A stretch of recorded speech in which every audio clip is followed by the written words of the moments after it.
Tentative steps. The neighborhood park bustled with weekend activity as Elena watched Sophie push Noah on the swings. Nearby, James sat awkwardly on a bench, his designer jeans and casual button-down still managing to look formal compared to the other parents in t-shirts and shorts. 3 weeks had passed since their conversation in her apartment. Today marked their third family outing. Neutral territory, Elena had insisted. No layers, no discussion of the inheritance or divorce proceedings, just parents spending time with their children. "Higher, Sophie, higher!" Noah squealed, his little legs kicking with excitement. "Not too high," Elena called automatically, then caught herself as James stood up. "I've got them," he said, moving toward the swings. To her surprise, he didn't take over or criticize Sophie's pushing technique. Instead, he knelt beside her. "Want me to show you a trick to make it easier to push him?" Sophie nodded cautiously. James demonstrated a gentler, more efficient way to push the swing, and Sophie's face lit up when she tried it herself. "Look, Mommy, it's better now!" Elena smiled, feeling a strange mixture of emotions. This was the James she had fallen in love with. Patient, thoughtful, present. The man who had disappeared beneath aggressive business tactics and emotional distance. Later, as the children explored the playground, James returned to the bench. "They're growing so fast," he said quietly. "Noah couldn't even walk the last time I really paid attention." The admission hung between them, painful in its honesty. "The counselor called to confirm our first session on Thursday," Elena mentioned, watching his reaction carefully. James nodded. "I'll be there." He hesitated. "I've been seeing someone on my own, too, a therapist." Elena raised her eyebrows in surprise.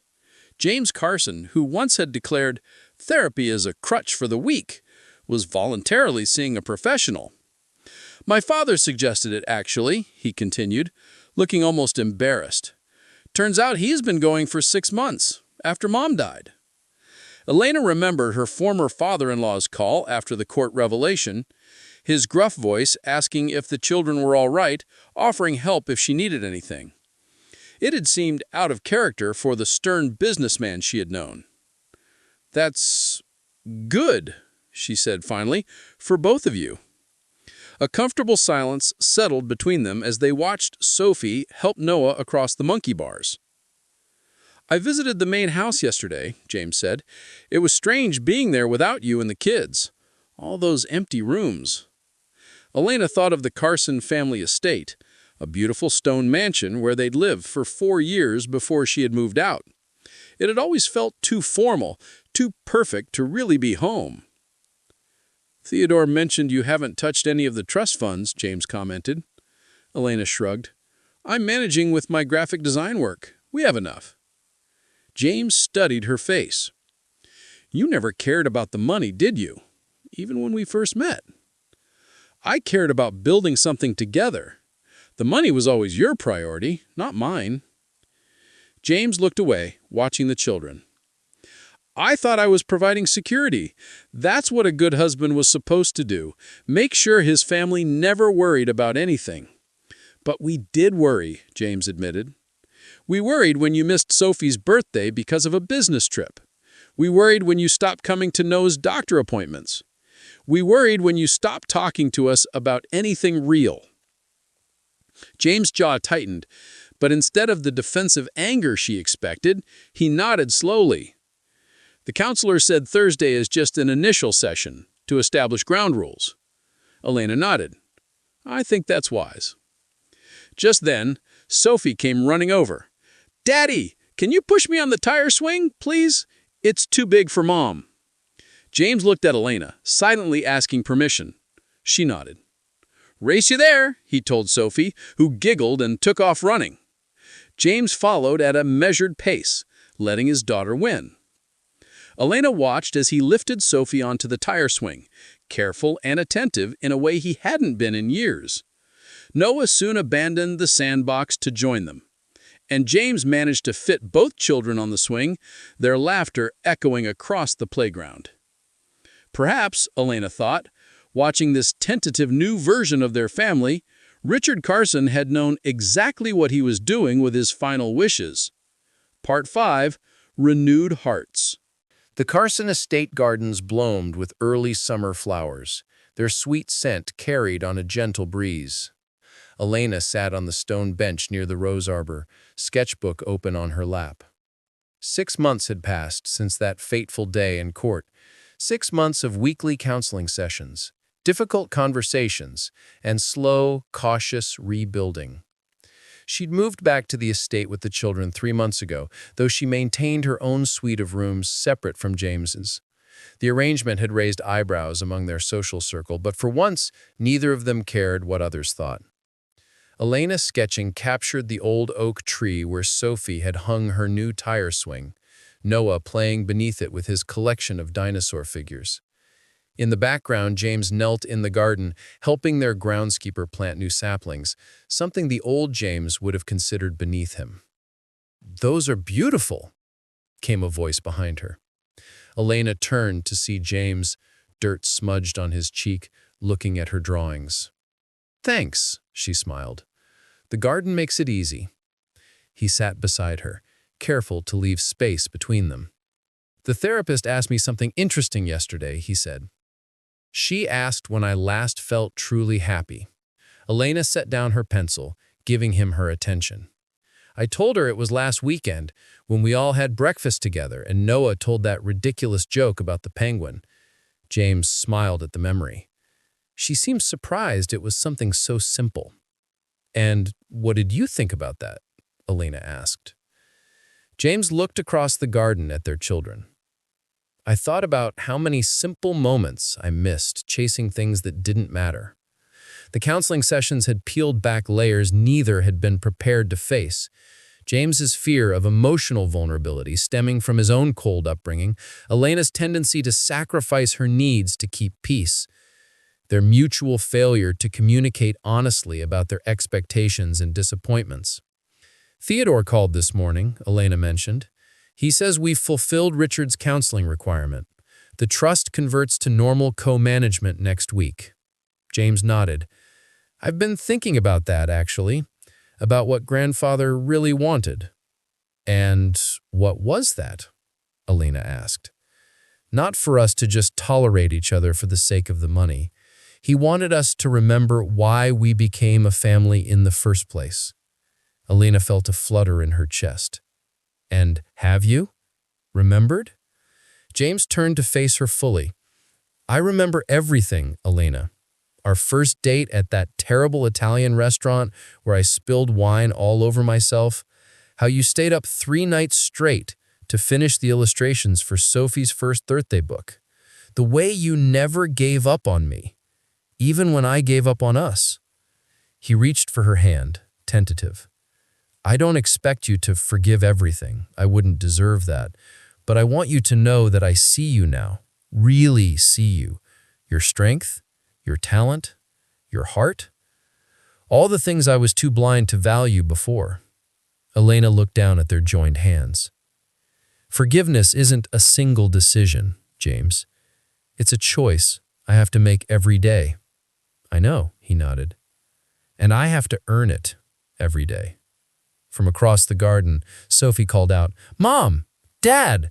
Look what Noah found!" They walked together toward their children, who were excitedly examining a tiny frog. James crouched down, asking questions about where they'd found it, genuinely interested in their discovery. Later that evening, after the children were asleep, Elena sat in the estate's library, reading through old family albums. James appeared in the doorway with 2 mugs of tea. "Mind if I join you?" he asked. Elena made room on the sofa. "I found our honeymoon photos." James smiled as she showed him the images, younger versions of themselves on a Greek island, sun-kissed and hopeful. "We were just starting our story then," he said quietly.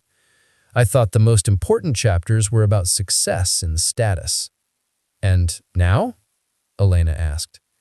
James set down his mug and gently touched her cheek. "Now I know the most important chapters are about second chances, about rebuilding what matters most. In the warm light of the library, surrounded by generations of Carson family history, Elena leaned forward and kissed him, not with the passion of their early days, but with something deeper. A kiss built on hard-earned understanding, forgiveness offered and accepted, and the tentative promise of a new beginning. Outside, fireflies danced in the summer twilight, their gentle lights a reminder that even after the darkest times, brightness returns. Not as it was before, but in a new pattern, perhaps more beautiful for having known the darkness. In Richard Carson's study, his portrait seemed to watch over the estate with quiet satisfaction. His final legacy wasn't the fortune he'd built, but the family he'd helped heal. Proof that sometimes love needs not just an open heart, but also the wisdom to know when to let go and when to hold on tighter than ever before. Shattered vows.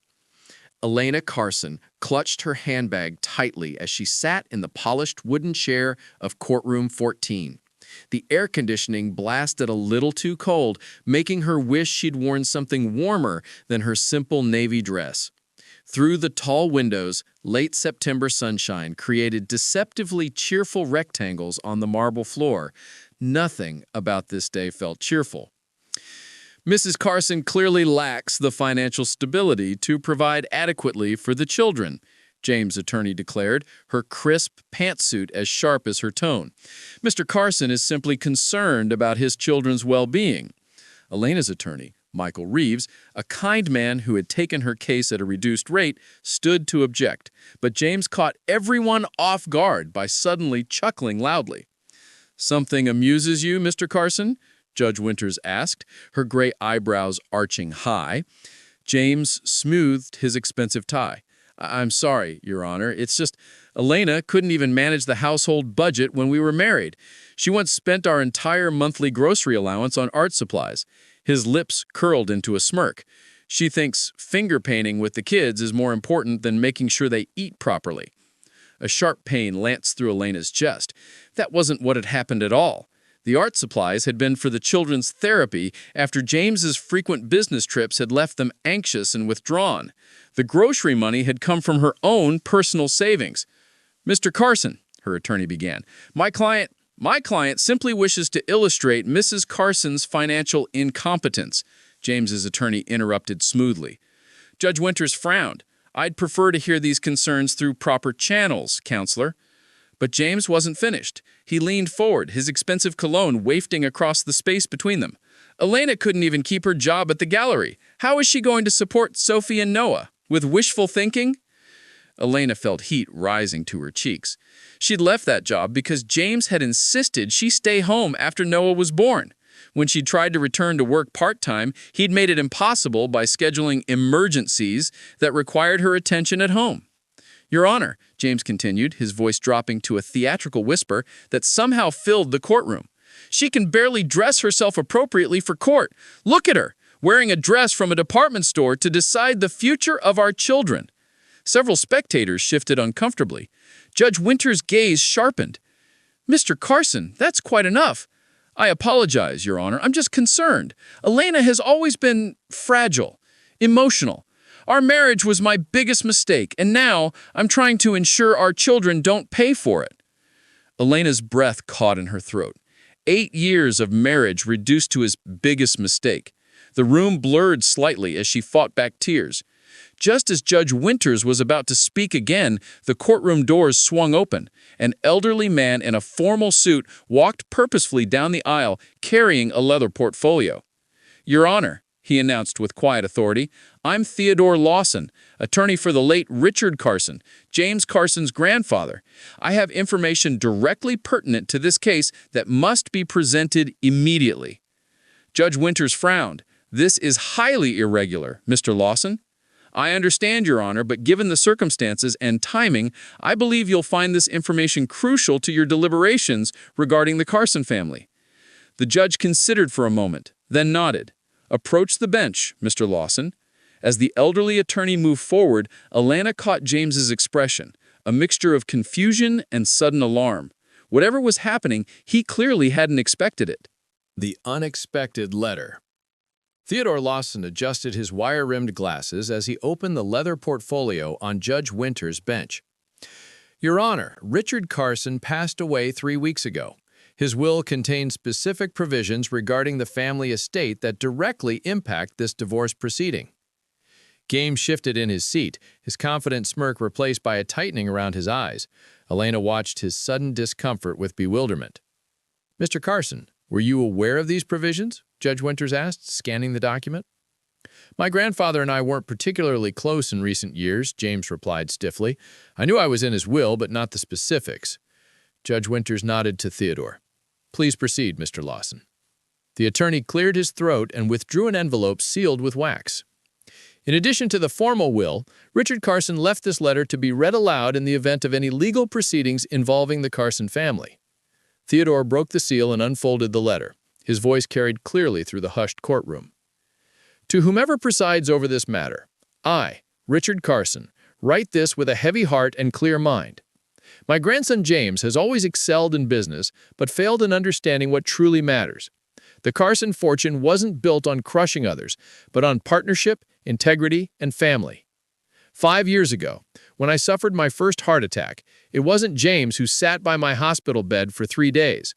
It was Elena, my granddaughter-in-law, who read to me, who coordinated with doctors when James was too busy, and who brought my great-grandchildren to give me reason to recover.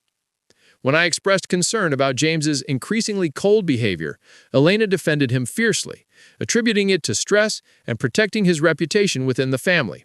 Her loyalty was remarkable, even as I witnessed how he belittled her contributions. Elena stared at her hands, remembering those long hospital nights. She hadn't wanted recognition. Family simply took care of family. Therefore, I make this decree. The Carson family estate, including the main residence, summer home, and controlling interest in Carson Industries, shall be held in trust. Both James and Elena shall serve as trustees for Sophie and Noah's benefit, with one condition. They must attend family counseling weekly for 1 year and demonstrate good faith efforts toward respectful co-parenting. Murmurs rippled through the courtroom. James's attorney whispered urgently in his ear. If this condition proves impossible, all assets transfer exclusively to Elena's trusteeship until the children reach adulthood. My fortune was built to nurture future generations, not to be wielded as a weapon in petty power struggles. Theodore looked up from the letter. There's more, Your Honor, addressing specific financial provisions. Judge Winters nodded, looking thoughtfully between Elena and James. This certainly changes the financial considerations before the court. Let's take a 20-minute recess while I review these documents. As everyone rose, Elena caught James's eye. The man who had just mocked her before the entire courtroom now looked utterly lost, his carefully constructed world tilting beneath him. For the first time in years, he seemed to actually see her. Outside in the hallway, Elena's attorney touched her elbow gently. Elena, this is unprecedented. The estate must be worth... I don't care about the money, she interrupted, watching James across the corridor, huddled with his legal team. I just want what's best for Sophie and Noah. Of course, Michael nodded, but this gives you tremendous leverage. Elena sighed. That's the problem. I never wanted leverage. I just wanted respect. She thought about Richard, who had always treated her with kindness. This final act of his seemed designed not to punish James, but to heal what had broken in their family. Whether that was even possible remained to be seen. Painful reflections. James Carson stared at the amber liquid in his glass. The ice long melted. 3 days had passed since his grandfather's bombshell in court, and Judge Winters had ordered a 2-week adjournment to allow both parties to consider the new circumstances. His penthouse apartment, once a symbol of his success, felt hollow tonight. Floor-to-ceiling windows displayed the glittering city skyline, but he barely noticed. On his coffee table lay childhood photos his grandfather had kept. Pictures of James at 7, grinning with a missing front tooth, his high school graduation, his wedding day. He picked up the wedding photo. Elena looked radiant, her eyes bright with hope. When had he stopped seeing that light? When had business deals and status symbols become more important than her smile? His phone buzzed. His father. "You've really made a mess of things," Robert Carson said without preamble. "Hello to you too, Dad. That display in court was disgraceful. Your grandfather would have been ashamed." Well, clearly he was already disappointed in me, James muttered. Because you became exactly what I raised you to be, his father said, his voice suddenly weary.